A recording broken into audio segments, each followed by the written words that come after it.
সুপ্রিয় শিক্ষার্থীবৃন্দ, আমার ঘরে আমার স্কুলে তোমাদের সবাইকে স্বাগত জানিয়ে শুরু করছি। আমি জান্নাতুল ফেরদৌস মৌ। আশা করছি সবাই ভালো আছো, সুস্থ আছো। আজকে আমরা নবম দশম শ্রেণীর বাংলা সাহিত্য বিষয়ের বই পড়া প্রবন্ধটি নিয়ে আলোচনা করব। তো চলো আজকের পাঠ থেকে আমরা যা যা শিখব তা প্রথমেই জেনে নেওয়া যাক। আজকের পাঠ থেকে আমরা বই পড়া প্রবন্ধের যে লেখক আছেন সেই লেখক সম্পর্কে জানতে পারবো এবং বই পড়া প্রবন্ধটির কিছু অংশ আজকে আমরা আলোচনা করব। তো চলো প্রথমেই আমরা লেখক পরিচিতিতে চলে যাই। বই পড়া প্রবন্ধটি লিখেছেন প্রমথ চৌধুরী। তো প্রথমেই আমাদের লেখকের জন্ম এবং মৃত্যু সম্পর্কে জেনে নিতে হবে। প্রমথ চৌধুরী জন্মগ্রহণ করেছিলেন 1868 সালে 7ই আগস্ট যশোর জেলায়। আরেকটু তোমরা মনোযোগ দিয়ে শোনো। প্রমথ চৌধুরী 1868 সালে 7ই আগস্ট যশোর জেলায় জন্মগ্রহণ করেন এবং তিনি মৃত্যুবরণ করেন 1946 সালে 2রা সেপ্টেম্বর কলকাতায়।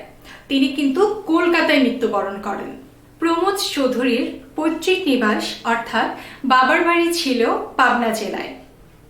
তো চলো এখন আমরা প্রমথ চৌধুরীর শিক্ষা জীবন সম্পর্কে জেনে নিব। প্রমথ চৌধুরীর শিক্ষা জীবন ছিল অসাধারণ কৃতিত্বপূর্ণ। তিনি কিন্তু অত্যন্ত ভালো ছাত্র ছিলেন। 1890 সালে কলকাতা বিশ্ববিদ্যালয় থেকে ইংরেজি সাহিত্যে প্রথম শ্রেণীতে MA পাশ করেন এবং পরবর্তীতে কিন্তু তিনি বিলেতে চলে যান ব্যারিস্টারি পড়ার জন্য। তিনি যখন ব্যারিস্টারি পড়া শেষ করলেন এবং ফেরত চলে আসলেন, তখন কিন্তু তিনি ব্যারিস্টারি পেশায় যোগদান করেননি। তিনি ইংরেজি সাহিত্যে অধ্যাপনা শুরু করেন এবং ইংরেজি সাহিত্যে অধ্যাপনা করার পর তিনি কিন্তু সাহিত্য চর্চায় মনোনিবেশ করেন। তার কিন্তু একটি ছদ্মনাম ছিল, অর্থাৎ প্রমথ চৌধুরীর একটি সাহিত্যিক ছদ্মনাম ছিল। ছদ্মনামটি হচ্ছে বীরবল। তোমরা কিন্তু এটি অবশ্যই মনে রাখবে, প্রমথ চৌধুরীর সাহিত্যিক ছদ্মনাম বীরবল। প্রমথ চৌধুরী একটি পত্রিকা সম্পাদনা করেছিলেন। পত্রিকাটির নাম হচ্ছে সবুজ পত্র। এই পত্রিকাটিতে প্রমথ চৌধুরী চলিত ভাষারীতির প্রবর্তন করেন। এই পত্রিকাটি প্রকাশের পূর্বে যত পত্রিকা প্রকাশিত হয়েছিল সব পত্রিকাতেই সাধুরীতির প্রচলন ছিল। প্রমথ চৌধুরী প্রথম যিনি আসলে চলিত ভাষারীতির প্রবর্তন করেন তার সবুজ পত্র পত্রিকার মাধ্যমে। তো চলো এখন আমরা প্রমথ চৌধুরী রচিত কি কি গ্রন্থ আছে বা কি কি প্রবন্ধ গ্রন্থ আছে সেগুলো সম্পর্কে জেনে নিই।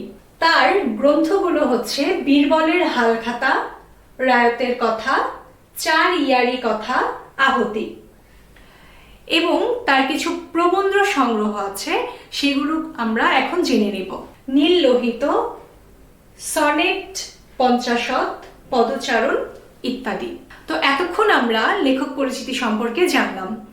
এখন চলো আমরা বই পড়া প্রবন্ধটির মূল আলোচনায় চলে যাই। বই পড়া প্রবন্ধটি প্রমথ চৌধুরীর প্রবন্ধ সংগ্রহ থেকে নির্বাচন করা হয়েছে। একটি লাইব্রেরির বার্ষিক সভায় বই পড়া প্রবন্ধটি পঠিত হয়েছিল। তো চলো এখন আমরা বই পড়া প্রবন্ধটি পাঠ করি এবং লেখক কি বোঝাতে চেয়েছেন সে বিষয়টি অনুধাবন করি। বই পড়া শখটা মানুষের সর্বশ্রেষ্ঠ শখ হলেও আমি কাউকে শখ হিসেবে বই পড়তে পরামর্শ দিতে চাইনি। প্রথমত, সেই পরামর্শ কেউ গ্রাহ্য করবেন না, কেননা আমরা জাত হিসাবে শৌখিন নই। দ্বিতীয়ত, অনেকে তা কুপরামর্শ মনে করবেন, কেননা আমাদের এখন ঠিক শখ করবার সময় নয়। আমাদের এই রোগ, শোক, দুঃখ, দারিদ্র্যের দেশে সুন্দর জীবন ধারণ করাই যেখানে প্রধান সমস্যা, তখন সেই জীবনকেই সুন্দর করা, মহৎ করার প্রস্তাব অনেকের কাছেই নিরর্থক এবং নির্মম ঠেকবে। তাহলে এখান থেকে আমরা কি বুঝতে পারলাম? লেখক আসলে বই পড়াকে শখ হিসেবে কাউকে পরামর্শ দিতে চান না। কেন চান না?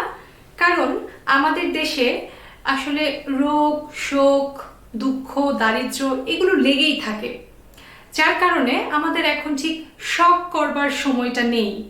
আমরা জাত হিসাবেও তেমন শৌখিন নই। যে কারণে আমরা যদি এখন এই দুঃখ দারিদ্র্যের দেশে বা রোগ শোকের দেশে যদি আমরা বই পড়াকে শখ হিসাবে পরামর্শ দিতে চাই, তাহলে কিন্তু সেই পরামর্শটা গ্রহণ করবে না। আমরা সাহিত্যের রস উপভোগ করতে প্রস্তুত নই, কিন্তু শিক্ষার ফল লাভের জন্য আমরা সকলে উদ্ধাহ। আমাদের বিশ্বাস শিক্ষা আমাদের গায়ের জ্বালা ও চোখের জল দুই দূর করবে। এই আশা সম্ভবত দুরাশা, কিন্তু তা হলেও আমরা তা ত্যাগ করতে পারিনি, কেননা আমাদের উদ্ধারের জন্য কোনো সদুপায় আমার চোখের সম্মুখে দেখতে পাইনি। শিক্ষার মাহাত্ম্যে আমিও বিশ্বাস করি, এবং যিনি যাই বলুন সাহিত্য চর্চা যে শিক্ষার সর্বপ্রধান অঙ্গ সে বিষয়ে কোনো সন্দেহ নেই। লোকে যে তা সন্দেহ করে তার কারণ এই শিক্ষার ফল হাতে নাতে পাওয়া যায় না, অর্থাৎ কোনো নগদ বাজার দর নেই। এই কারণে ডেমোক্রেসি সাহিত্যের সার্থকতা বোঝে না, বোঝে শুধু অর্থের সার্থকতা। লেখক এখানে বোঝাতে চেয়েছেন সাহিত্য চর্চা যে কত আনন্দের সেই বিষয়টা কিন্তু আমরা কখনোই উপভোগ করতে চাই না। আমরা সবসময় পুঁথিগত বিদ্যার পেছনেই ছুটে চলি, যে বিদ্যা লাভ করার ফলে আমরা সমাজে প্রতিষ্ঠিত হতে পারবো, আমরা সবসময় সেই শিক্ষা লাভ করতে চাই। লেখক মনে করে সাহিত্য চর্চা শিক্ষার সর্বপ্রধান অঙ্গ, কিন্তু অনেকেই এই বিষয়টা নিয়ে সন্দেহ করে। কেন সন্দেহ করে? তার কারণ হচ্ছে সাহিত্য চর্চার কিন্তু নগদ বাজার দর নেই, অর্থাৎ এটার ফল কিন্তু হাতে নাতে পাওয়া যায় না। এই কারণে ডেমোক্রেসি অর্থাৎ গণতন্ত্র, এখানে ডেমোক্রেসি বলতে কিন্তু আমরা জনগণ অর্থাৎ মানুষজন, সাধারণ মানুষজনকেই বুঝি। সাধারণ মানুষ এখানে সাহিত্যের সার্থকতা বোঝে না, বোঝে কিন্তু অর্থের সার্থকতা। এখানে একটি কঠিন শব্দ আছে, সেটি হচ্ছে উদ্বাহ। এই উদ্বাহ শব্দটির অর্থ হচ্ছে আহ্লাদে হাত ওঠানো, অর্থাৎ উচ্ছ্বসিত, অনেক আগ্রহী। তো চলো আমরা প্রবন্ধটি আবার পাঠ করি। ডেমোক্রেসির গুরুরা চেয়েছিলেন সকলকে সমান করতে, কিন্তু তাদের শিষ্যরা তাদের কথা উল্টো বুঝে সকলেই হতে চায় বড় মানুষ। একটি বিশিষ্ট অভিজাত সভ্যতার উত্তরাধিকারী হয়েও ইংরেজি সভ্যতার সংস্পর্শে এসে আমরা ডেমোক্রেসির গুণগুলো আয়ত্ত করতে না পেরে তার দোষগুলো আত্মসাৎ করেছি। এর কারণও স্পষ্ট, ব্যাধি সংক্রামক, স্বাস্থ্য নয়। আমাদের শিক্ষিত সমাজের লোলুপ দৃষ্টি আজ অর্থের উপরই পড়ে রয়েছে। সুতরাং সাহিত্য চর্চার সুফল সম্বন্ধে অনেকেই সন্দিহান। লেখক এখানে বোঝাতে চেয়েছেন আমরা এত অভিজাত সভ্যতার উত্তরাধিকারী হয়েও আমরা কিন্তু ডেমোক্রেসির যে গুণগুলো আছে সেই গুণগুলো আমরা আয়ত্ত না করে আমরা কিন্তু ডেমোক্রেসির যে খারাপ দিকগুলো আছে সেই দিকগুলো নিয়ে বেশি চিন্তিত, সেই দিকগুলো আমরা খুব ভালোভাবে আত্মসাৎ করে ফেলেছি। আমাদের যে শিক্ষিত সমাজ আছে, শিক্ষিত সমাজের লোলুপ দৃষ্টি কিন্তু আজ অর্থের উপরে। আমরা কিন্তু সবসময় টাকার পিছনেই ছুটছি। আমাদের যে লেখক আছেন প্রমোদ চৌধুরী কিন্তু এর কারণ বের করেছেন। এর কারণ তিনি মনে করেন ব্যাধি সংক্রামক, স্বাস্থ্য নয়। এই উপমাটি দ্বারা লেখক কি বোঝাতে চেয়েছেন? লেখক বোঝাতে চেয়েছেন ব্যাধি এখানে কি? ব্যাধি হচ্ছে রোগ। ব্যাধি সংক্রামক, স্বাস্থ্য নয়, অর্থাৎ রোগ কিন্তু ছড়ায়।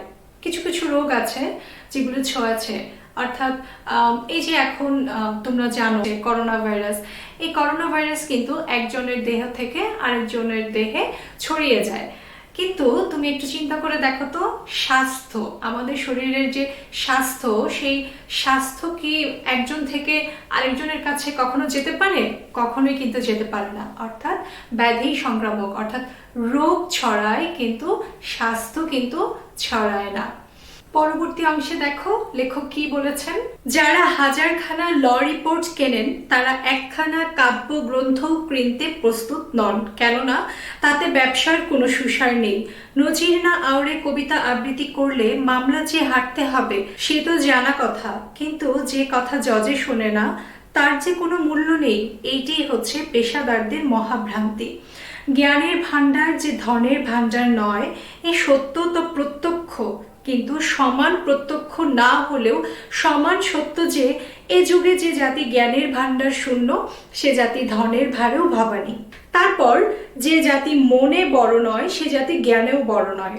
কেননা ধনের সৃষ্টি যেমন জ্ঞান সাপেক্ষ, তেমনি জ্ঞানের সৃষ্টি মন সাপেক্ষ, এবং মানুষের মনকে সহজ সরল সচল সরাগ ও সমৃদ্ধ করার ভার আজকের দিনে সাহিত্যের উপরও ন্যস্ত হয়েছে। কেননা মানুষের দর্শন, বিজ্ঞান, ধর্মনীতি, অনুরাগ, বিরাগ, আশা, নৈরাশ্য, তার অন্তরের সত্য ও স্বপ্ন, এই সকলের সমবায়ে সাহিত্যের জন্ম। এই অংশটিতে একটি লাইন আছে, এই লাইনটি তোমরা একটু লক্ষ্য করো। যে জাতির জ্ঞানের ভাণ্ডার শূন্য, সে জাতির ধনের ভারেও ভবানী। এই লাইনটি দ্বারা লেখক এখানে কি বোঝাতে চেয়েছেন? যে জাতির জ্ঞানের ভাণ্ডার যত কম, সে জাতি সম্পদের দিক থেকেও তত কম সমৃদ্ধশালী। সাহিত্য চর্চাই জ্ঞানের ভাণ্ডারকে অনেক সমৃদ্ধ করে। অপরাপর শাস্ত্রের ভেতর যা আছে সেসব হচ্ছে মানুষের মনের ভগ্নাংশ। তার পুরো মনটার সাক্ষাৎ পাওয়া যায় শুধু সাহিত্যে। দর্শন, বিজ্ঞান ইত্যাদি হচ্ছে তার মন গঙ্গার তোলা জল। তার পূর্ণ স্রোত আবহমান কাল সাহিত্যের ভেতরে সল্লাসে সবেগে বয়ে চলেছে, এবং সেই গঙ্গাতে অবগাহন করেই আমরা আমাদের সকল পাপমুক্ত হব। এই অংশে লেখক সাহিত্যকে একটি নদীর সাথে তুলনা করেছেন। সাহিত্যকে যদি আমরা নদী হিসেবে চিন্তা করি, তাহলে দর্শন, বিজ্ঞান ইত্যাদি হচ্ছে সেই নদী থেকে তোলা খানিকটা জল। অর্থাৎ সাহিত্য চর্চার মাধ্যমেই আমরা কিন্তু দর্শন, বিজ্ঞান ইত্যাদি আরো নানা বিষয়াদি সম্পর্কে জানতে পারবো। সাহিত্য চর্চা করলেই কিন্তু আমাদের বিজ্ঞান, দর্শন ইত্যাদি যা আছে, যত বিষয় আছে, সব বিষয়ে আমাদের স্পষ্ট ধারণা হয়ে যাবে।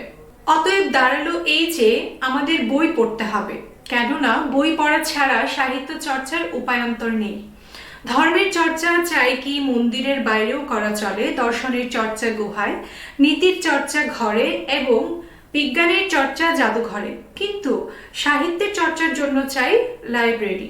ও চর্চা মানুষ কারখানাতেও করতে পারে না, চিড়িয়াখানাতেও নয়। এইসব কথা যদি সত্য হয়, তাহলে আমাদের মানতেই হবে সাহিত্যের মধ্যে আমাদের জাত মানুষ হবে। সেই জন্য আমরা যত বেশি লাইব্রেরি প্রতিষ্ঠা করব, দেশের তত বেশি উপকার হবে। আমাদের প্রচুর বই পড়তে হবে। বই পড়ার জন্য বা সাহিত্য চর্চার জন্য আমাদের প্রচুর পরিমাণে লাইব্রেরিও কিন্তু প্রতিষ্ঠা করতে হবে, কারণ লাইব্রেরিতেই আমরা একসঙ্গে অনেক বই পড়তে পারবো বা আমরা সাহিত্য চর্চা করতে পারবো। যত বেশি আমরা লাইব্রেরি প্রতিষ্ঠা করব, আমরা কিন্তু তত বেশি সাহিত্য চর্চা করতে পারবো। অর্থাৎ আমরা যখন লাইব্রেরি প্রতিষ্ঠা করব বা আমরা যখন সাহিত্য চর্চা করব, তখন কিন্তু আমাদের যেমন জ্ঞান সমৃদ্ধ হবে, ঠিক তেমনি আমাদের দেশেরও উন্নতি হবে। আমাদের মনে হয় এ দেশে লাইব্রেরির সার্থকতা হাসপাতালের চাইতে কিছু কম নয়, এবং স্কুল কলেজের চাইতে একটু বেশি। এ কথা শুনে অনেকে চমকে উঠবেন, কেউ কেউ আবার হেসে উঠবেন। কিন্তু আমি জানি আমি রসিকতাও করছি নে, অদ্ভুত কথাও বলছি নে। যদিও এই বিষয়ে লোকমত যে আমার মতের সমরেখায় চলে না, সে বিষয়ে আমি সম্পূর্ণ সচেতন। অতএব আমার কথায় আমি কৈফিয়ত দিতে বাধ্য। আমার বক্তব্য আমি আপনাদের কাছে নিবেদন করছি, তার সত্য মিথ্যার বিচার আপনারা করবেন। সে বিচারে আমার কথা যদি না টেকে, তাহলে রসিকতা হিসেবেই গ্রাহ্য করবেন। লেখক মনে করেন আমাদের দেশে হাসপাতাল বা স্কুল কলেজের থেকেও লাইব্রেরির সার্থকতা বেশি, এবং লেখক যে মনে করেন যে লাইব্রেরির সার্থকতা হাসপাতাল বা স্কুল কলেজের থেকেও বেশি, সেটা কেন মনে করেন সেটার ব্যাখ্যাও কিন্তু পরের অংশে লেখক দিয়েছেন। তো চলো সেই অংশে আমরা চলে যাই। আমার বিশ্বাস শিক্ষা কেউ কাউকে দিতে পারে না, সুশিক্ষিত লোক মাত্রই স্বশিক্ষিত। আজকের বাজারে বিদ্যা দাতার অভাব নেই, এমনকি এক্ষেত্রে দাতা কর্ণেরও অভাব নেই, এবং আমরা আমাদের ছেলেদের তাদের দ্বারস্থ করেই নিশ্চিত থাকি, এই বিশ্বাসে যে সেখানে তারা এতটা বিদ্যার ধন লাভ করে ফিরে আসবে যার সুদে তারা বাকি জীবন আরামে কাটিয়ে দিতে পারবে। এই অংশে লেখক একটি মূল্যবান কথা বলেছেন, সেটি হচ্ছে সুশিক্ষিত লোক মাত্রই স্বশিক্ষিত। এই কথাটির মানে কি? লেখক এখানে বোঝাতে চেয়েছেন যে ব্যক্তি সুশিক্ষায় শিক্ষিত, সে ব্যক্তি যে শিক্ষাটা অর্জন করেছে সেই শিক্ষা সে নিজে নিজেই অর্জন করে। এই অংশটিতে লেখক আরো বোঝাতে চেয়েছেন এই যে আমরা আমাদের সন্তানদের বিভিন্ন প্রতিষ্ঠানে অর্থাৎ স্কুল, কলেজ এইসব প্রতিষ্ঠানে বা অন্যান্য জায়গায় দেখা যায় যে বিভিন্ন শিক্ষকের কাছে আমরা বিদ্যা অর্জনের জন্য পাঠাই। আমরা নিশ্চিত থাকি যে ওখান থেকে তারা যে বিদ্যাটা অর্জন করে আসবে সেই বিদ্যাটা তারা ব্যবহার করে বা সেই বিদ্যা অর্জন করে তারা বিভিন্ন চাকরি করবে, বিভিন্ন জায়গায় প্রতিষ্ঠিত হবে এবং সারা জীবন তারা আরামায়েশে কাটিয়ে দিবে। কিন্তু এই ধারণাটা কিন্তু ভুল। মনোরাজ্যের দান গ্রহণ সাপেক্ষ, অথচ আমরা দাতার মুখ চেয়ে গ্রহীতার কথাটা একেবারেই ভুলে যাই। এই সত্য ভুলে না গেলে আমরা বুঝতাম যে শিক্ষকের সার্থকতা শিক্ষাদান করায় নয়, কিন্তু ছাত্রকে তা অর্জন করতে সক্ষম করায়। শিক্ষক ছাত্রকে শিক্ষার পথ দেখিয়ে দিতে পারেন, তার কৌতূহল উদ্রেক করতে পারেন, তার বুদ্ধিবৃত্তিকে জাগ্রত করতে পারেন, মনোরাজ্যের ঐশ্বর্যের সন্ধান দিতে পারেন, তার জ্ঞান পিপাসাকে জ্বলন্ত করতে পারেন। এর বেশি আর কিছু পারেন না। যিনি যথার্থ গুরু তিনি শিষ্যের আত্মাকে উদ্বোধিত করেন এবং তার অন্তর্নিহিত সকল প্রচ্ছন্ন শক্তিকে ব্যক্ত করে তোলেন। সেই শক্তির বলে শিষ্য নিজের মন নিজে গড়ে তোলে, নিজের অভিমত বিদ্যা নিজে অর্জন করে। বিদ্যার সাধনা শিষ্যকে নিজে অর্জন করতে হয়, গুরু উত্তর সাধক মাত্র। লেখক এই অংশে বোঝাতে চেয়েছেন শিক্ষকের সার্থকতা শুধু শিক্ষা দান করায় নয়, একজন শিক্ষক তার ছাত্রের জ্ঞান পিপাসাকে আরো বাড়িয়ে তুলতে পারে। ছাত্রের মনের ভিতরে যে ইচ্ছা শক্তি বা অন্য কিছুকে জানার বা অন্যকে জানার যে আগ্রহ, সেই আগ্রহটাকে কিন্তু একজন শিক্ষক বাড়িয়ে তুলতে পারে। শিক্ষক কিন্তু শুধু উত্তর সাধক মাত্র, অর্থাৎ শিক্ষক কিন্তু সঠিকভাবে যদি একজন ছাত্রকে পথ দেখায় বা তার মনে সেই জায়গাটা গড়ে তুলতে পারে, তাহলে একজন ছাত্র সে নিজে নিজেই সঠিক শিক্ষাটা গ্রহণ করতে পারবে। সে নিজেই বুঝতে পারবে কোনটা তার জন্য সঠিক, কোনটা তার জন্য ভুল। আমাদের স্কুল কলেজের শিক্ষার পদ্ধতি ঠিক উল্টো। সেখানে ছেলেদের বিদ্যে গেলানো হয়, তারা তা জীর্ণ করতে পারুক আর নাই পারুক। এর ফলে ছেলেরা শারীরিক ও মানসিক মন্দাগ্নিতে জীর্ণ শীর্ণ হয়ে কলেজ থেকে বেরিয়ে আসে। একটা জানাশোনা উদাহরণের সাহায্যে ব্যাপারটা পরিষ্কার করা যায়। আমাদের সমাজে এমন অনেক মা আছেন যারা শিশু সন্তানকে ক্রমান্বয়ে গরুর দুধ গেলানোই শিশুর জন্য স্বাস্থ্যকর ও বলবৃদ্ধির সর্বপ্রধান উপায় মনে করেন।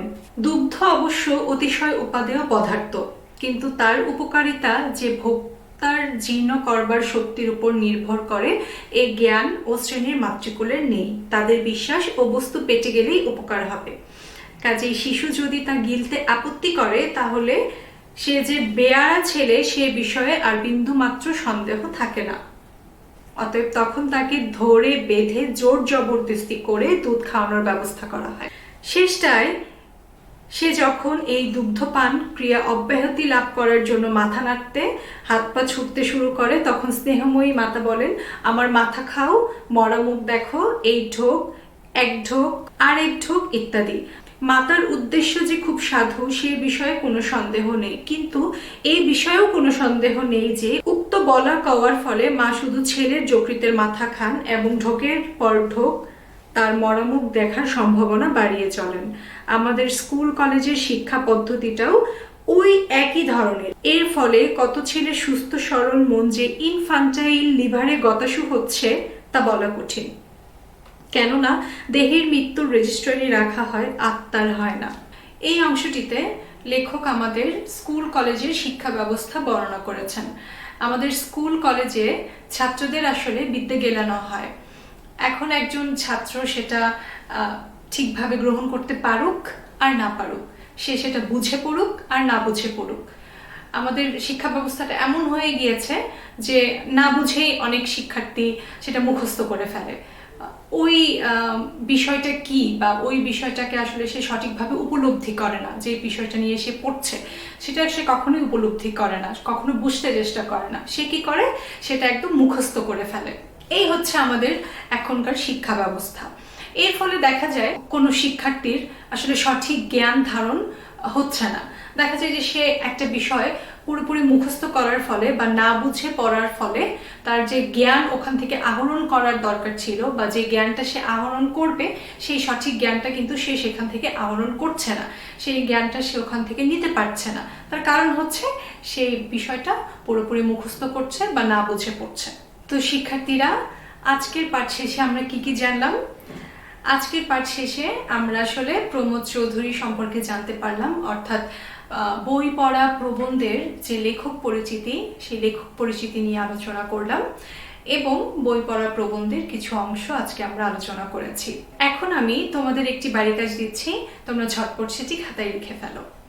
এই যে আমরা যে অংশটুকু পড়লাম বই পড়া প্রবন্ধের, এই বই পড়া প্রবন্ধের এই অংশটুকু পড়ে আসলে তোমার কি মনে হচ্ছে বা তুমি কি ভাবছো, তোমার উপলব্ধি তুমি তোমার খাতায় লিখবে।